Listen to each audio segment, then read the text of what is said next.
Well, Martin Luther King once said that injustice anywhere is a threat to justice everywhere. And so we live that. We live by that idea. For 46 years, CRLA has provided free legal services to the most exploited people in 22 California rural counties. Serving more than 40,000 clients each year, CRLA alleviates the enormous need in rural communities where access to legal aid is scarce. Our origins began in the farm labor movement of the 1960s. Today, our reach extends to individuals with disabilities, immigrant populations, children, the LGBT community, seniors, and those with limited English language proficiency. Involving yourself with the poor and the defense of the rights of the poor is about a human right to decency and dignity.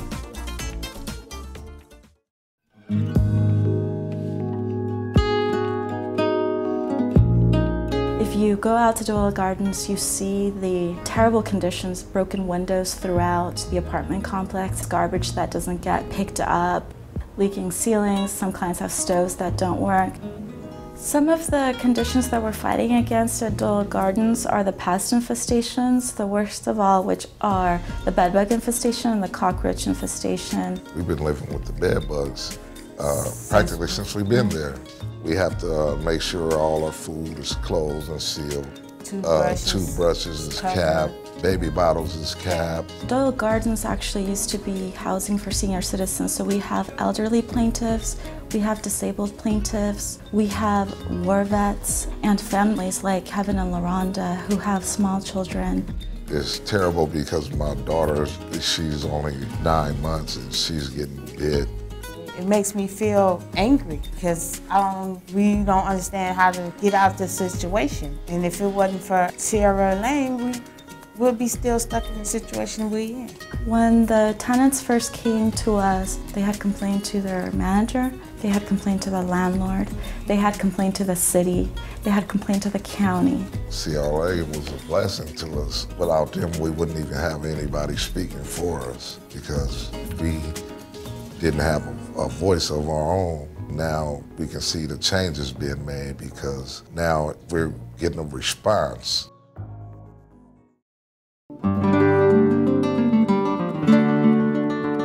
Muchas de las veces nos salió el sueldo mínimo y así nos pagamos. In November of 2009 is when the workers came back to start pruning and tying. And after they had already worked there for a week, at the end of that week is when they found out that actually the piece rate had changed, and that included the whole week that they had already done.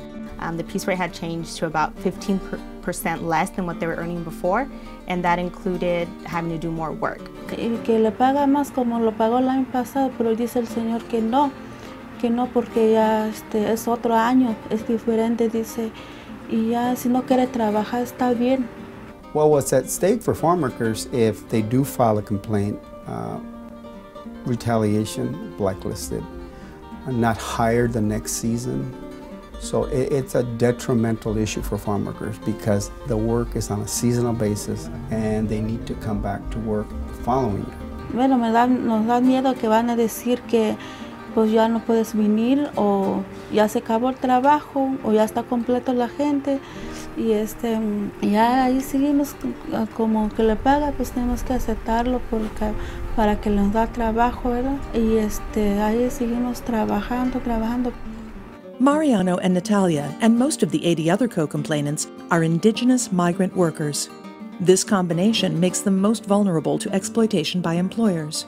With help from outside private counsel, CRLA was able to secure a $915,000 settlement for the plaintiffs. The settlement to these farm workers mean that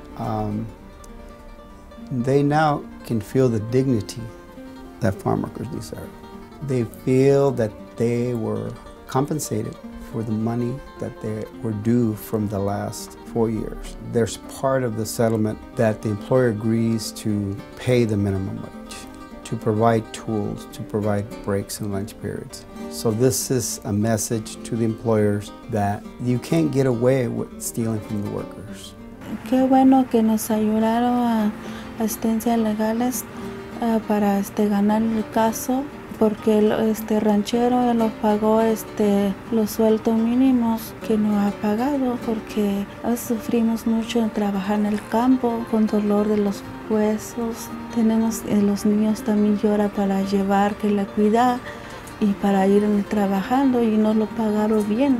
Pues qué bueno, gracias a ellos que nos ayudaron.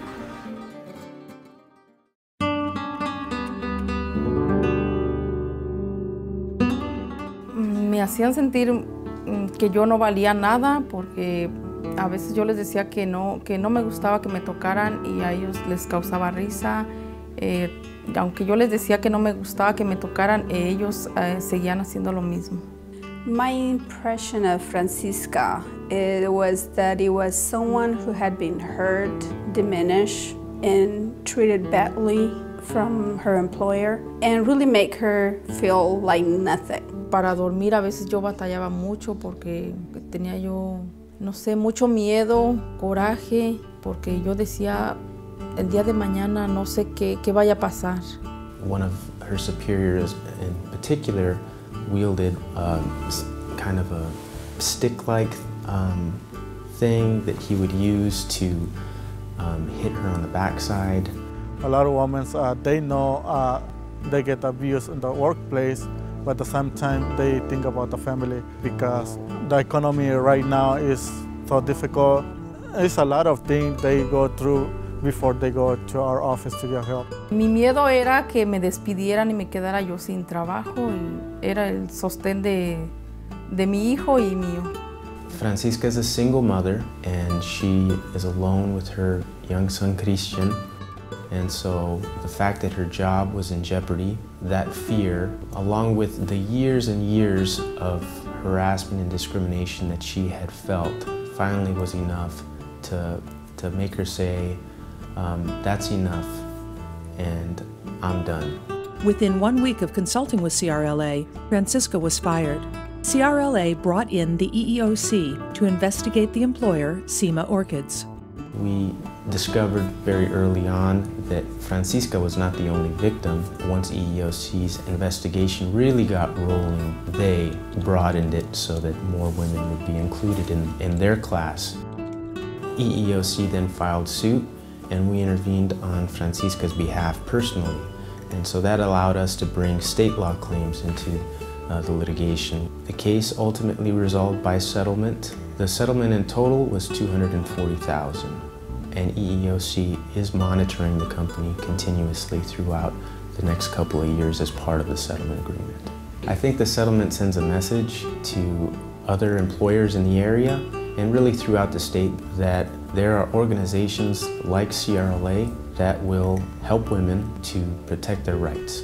Yo pienso que si no hubiera llegado aquí a la oficina de CRLA, me hubiera quedado ahí o me hubiera salido y eso se hubiera quedado así sin hacer justicia. The CRLA's mission is to fight for justice and individual rights alongside the poorest communities and the most exploited communities in our society. If CRLA was not there, I think the idea of rural justice would not exist. But you need urban support. As long as we see the justice system and the court system as being one system, then urban lawyers should be supportive of rural lawyers because it is one legal system. So we appeal to you to be a part of our work, to be a part of the rural legacy that we have been now working for 46 years. So please help us in making rural justice a reality.